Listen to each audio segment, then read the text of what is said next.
వెహికల్కి సంబంధించి చెక్ పోస్టులు ఏర్పాటు చేయడం జరిగింది. తణుకు కానీ లేదంటే నా సబ్ డివిజన్లో తడుపులగూడెం సబ్ డివిజన్ సంబంధించి చెక్ పోస్టులు ఏర్పాటు చేసి ఈ అక్రమ రవాణా అనేది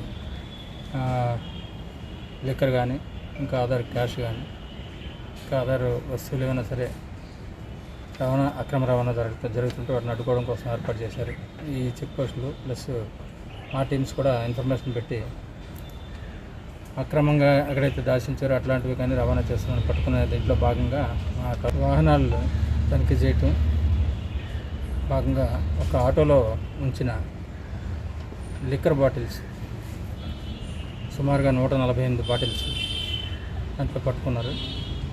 పట్టుకొని దాన్ని అతను ఆ ముద్దాయి అయిన వాటికి సంబంధించిన ముద్దాయి బాలాజీ ఇచ్చిన సమాచారం మేరకు మరొక 75 బాటిల్స్ కూడా పట్టుకోవడం, అతని దగ్గర కొనుక్కొని వెళ్తున్న వ్యక్తి దగ్గర గిరీష్ కుమార్ అనే వ్యక్తి దగ్గర కారులో తీసుకుని పోతుంటే ఆ కారును కూడా పట్టుకొని కారులో ఈ 75 కూడా సీజ్ చేయడం జరిగింది.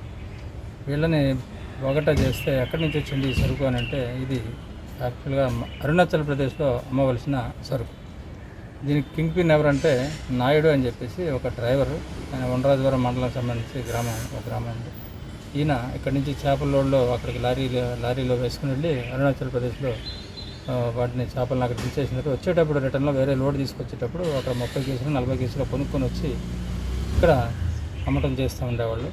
ఆయన నాయుడు తీసుకొచ్చిన సరుకుని బాలాజీ అని అతను ఇక్కడ రాత్రిపూట హైవేలో ఎక్కడ దించుకొని కొనుక్కొని ఈ లోకల్గా అమ్ముతూ ఉండేవాడు. ఆ రకంగా ఇన్స్పెక్టర్ గారు వాళ్ళ సిబ్బంది గుడ్ వర్క్ చేశారు.